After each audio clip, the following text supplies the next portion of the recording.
Really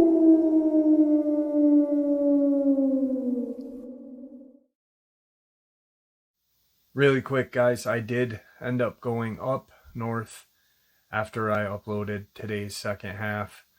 I got there at around almost 9 o'clock and stayed for about a half an hour up there. Very eerie, just a really creepy environment. More on that tomorrow. I gotta go through the footage that I got while I was up there. So just for those of you who read the community post, I did make it home. Well, greetings and salutations, everyone, and welcome to this night ending bonus. Before we jump into it, a couple links. As many of you know, I rely on Patreon, PayPal, channel membership, and the merch to help the channel to continue to grow and go.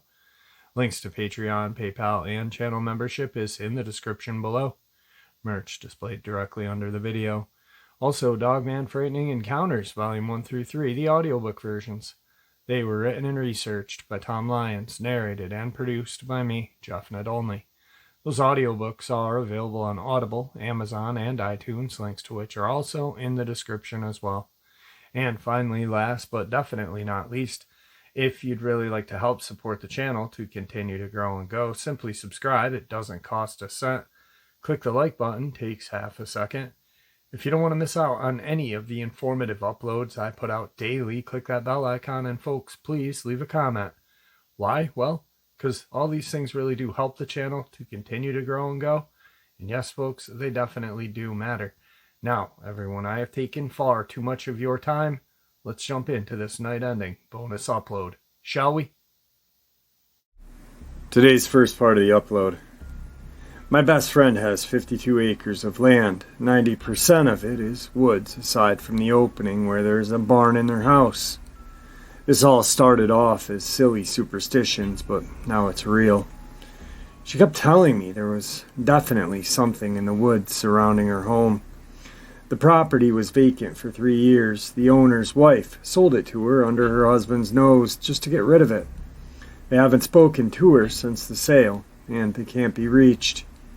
The cattle dogs, the chickens, the puppies in training, and even the horses have sensed something that is not usual coyote behavior. We know when coyotes are close. I've been in the woods alone. It's part of my job working with her. The cattle dog will bark and hold his ground. One time I followed him, and he started whimpering and ran back to the house. Another time he was right next to the raptor, and something imitated him from a few feet away. We've seen something come out of the woods at night in the distance, mammal-like, on all fours. It stood its ground, and when the dogs went after it, it ran. I showed my friend a picture, and she said it definitely resembled a maned wolf, and it's impossible for where we live. I was on the property alone with the animals over the weekend while she was gone. I heard my babies babbling outside the front door. My babies weren't on the property. They were 20 miles away with my husband at my house. That night the dogs were going insane, and so were the chicks. And the horses were usually docile, but they were jumpy and acting suspicious. Something killed a chicken last night, and the weird part is there was no blood anywhere. The organs and guts were gone. It was just feathers in the body. I don't know how else to describe it. No blood, nothing. Just an empty chicken corpse. It was so strange, I don't know what to do. We've heard screeches at the front door at night. This was also when I accidentally whistled at night to call in the animals for the evening. I don't whistle at night. I was tired and it slipped. How convenient. This and many more occurrences. It's my best guess to what this may be. Sometimes I'm out there alone with my 2 infants working the property, and my friend primarily is there alone, working, because her husband works night shifts far away. We need some insight and some help. Today's second part of the upload is right in my backyard. I was camping in the Adirondacks, Lake George, New York. In the middle of the night I heard quiet, heavy footsteps. I was mad because I was wondering who would walk so late at night in the middle of the woods.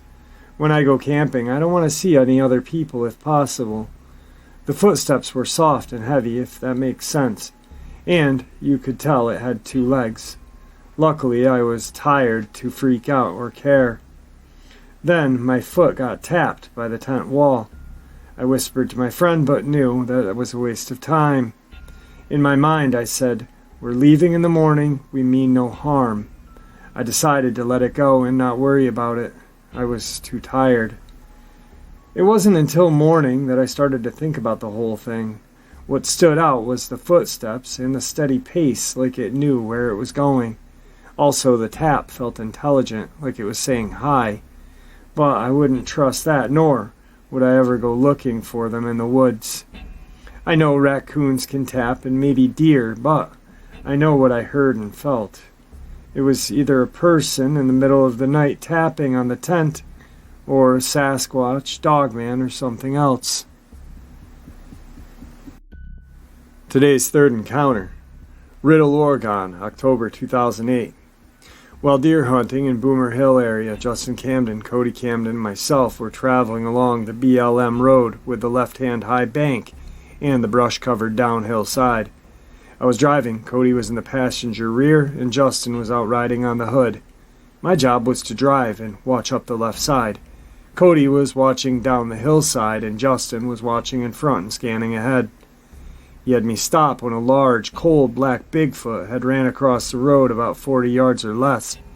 It grabbed the top of the bank, which was about 12 feet high, and hoisted/leapt into the trees.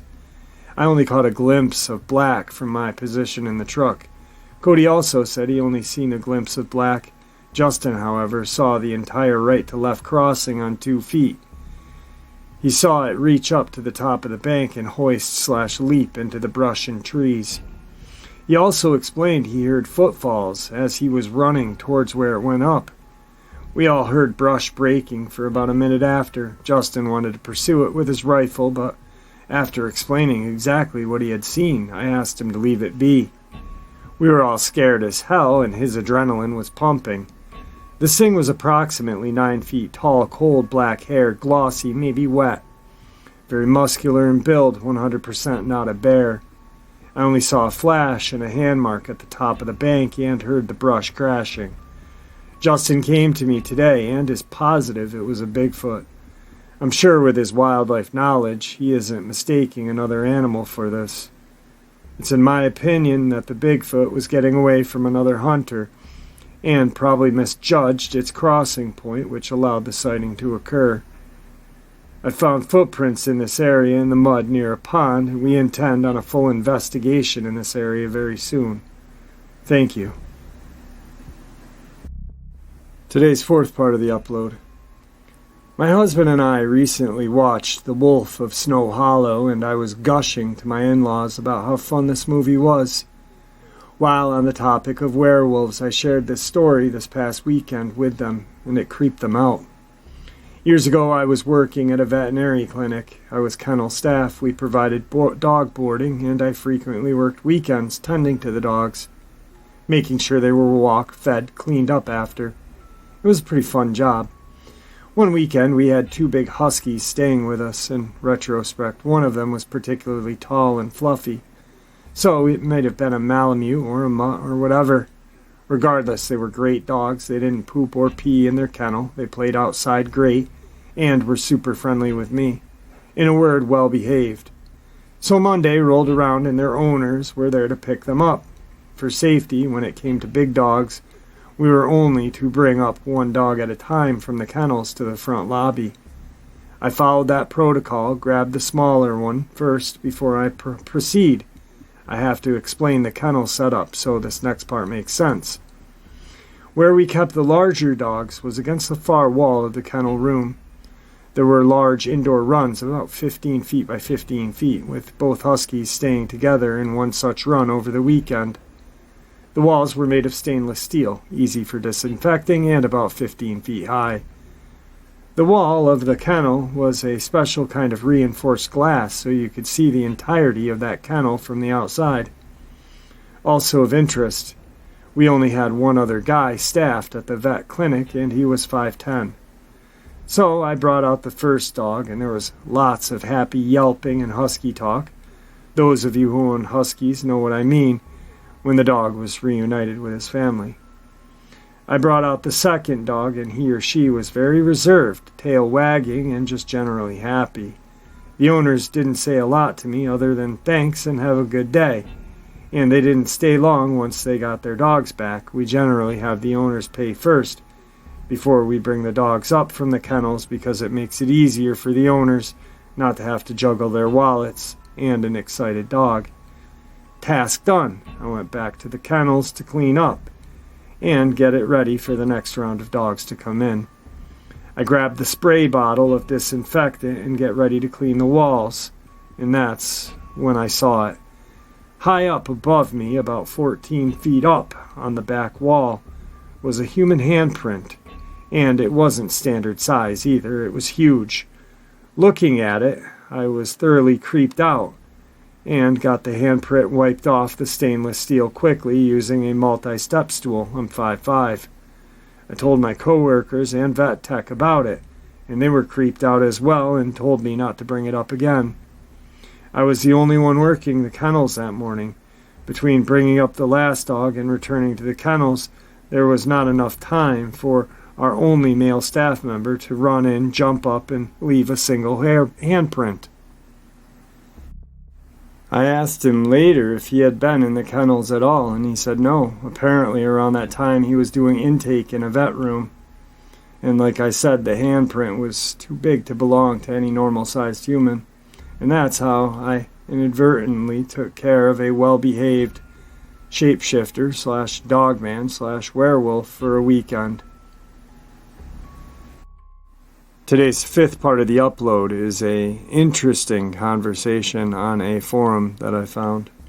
Strange creatures seen on 119 Bell County. Person named Hawk. This morning at 10 a.m. I was going up 119 a little outside of Callaway, was heading toward Harlan, when I looked to my right in the field on the road where some cows were grazing. I saw something that I can't explain. It was running across the field extremely fast. It was gray in color and was running on two legs like a man, but low to the ground. And it had a head like a man and a large body and moved very fast. I got a good look at it. I'm 49 years old and I've never seen anything like it. Has anyone else seen this thing or anything else strange like it? I'm really interested in finding out what the heck this was. Another person, Glenn Walker. I must have been right behind you 'cause I saw it too. Don't know what the heck it was, but it was downright strange. I wish I had my rifle with me at the time. I could have been rich. Hawk. It was the strangest thing I've ever seen, that's for sure. What do you think it was? Hawk. After a poster was making fun of him. Look, this is not a joke. It's truly something strange. I know it sounds crazy, but it really happened. And I would like to know what it was truly. I know if my car tore up 119 at night, I will not get out and walk for help after seeing what I saw in the crossing that field in daylight. It looked like some kind of monster for real. Hawk again. It was where the Christmas store used to sit on 119 outside of Calway, on the right side of the road in the field with all of the white cows are. Not for sure on what mile marker, but I can tell you if this was I don't think this would be considered a Bigfoot, 'cause it was gray in color and was running close to the ground on two legs. Kinda looked like, and I know this is going to sound strange, a wolfman thing. It was very large, gray, very strange looking. Hawk again. What gets me is the cows in the field didn't even take notice to the thing. It was as if they were used to seeing it, or something. They just kept seeing and grazing. Isn't that kind of strange? It is to me. Like the one person said earlier here, they also seen it, and I wish I had a gun with me. Also, I would have shot it and been rich right now. Poster named I Know states, The location is the old Santa's Place store. Over the recent weeks, several cows in that field either have disappeared or have been killed. Tracks have been found resembles dog prints, but they are 4 times larger. Best time to catch a glimpse of it is on foggy nights or early morning hours. But don't go there trying to shoot, as the property owner protects his land. Makes me wonder if he's using the cattle to feed it. No, I was able to get a couple other people to confirm some cows went missing. Then Hawk. Well, then someone on here needs to call in the folks to investigate this, cause this thing is here. What gets me is I saw it in daylight, so it must not be something that comes out at night, right? But I am here to tell you all, after seeing this very scary thing, my view of the unexplained has been changed forever. Another poster, his name is It's True.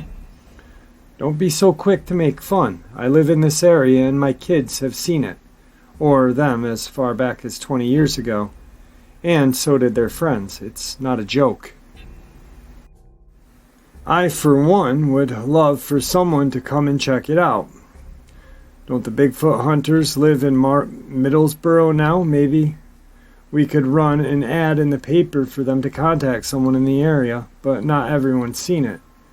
I, for one, would talk to them. I think they had an article in the paper months ago. Please, if they read this, run it again, and someone will get in touch with them. There's always has to be some fun marker on here. I hope you people see this. Maybe it'll shut you up. When a child runs in the house, pale as a ghost, almost crying, telling you what they saw, what would you do? Like me, keep quiet for 20-some years because people like you, and they still talk about it today. Then Hawk. Well, let me tell you something. It is one of the scariest things you'll ever see, and that's for sure. Thing about it, I used to laugh and make fun too. I didn't believe in all that stuff, but now I know there is such things, and it's changed my way of thinking. I want to learn more about this stuff and what it is. Another poster named B. Hunter. I've got a friend that saw it, and he said it looked like a hairy man that walked upright and was about 5'5". It scared him. He also said it walked upright and was 5'5".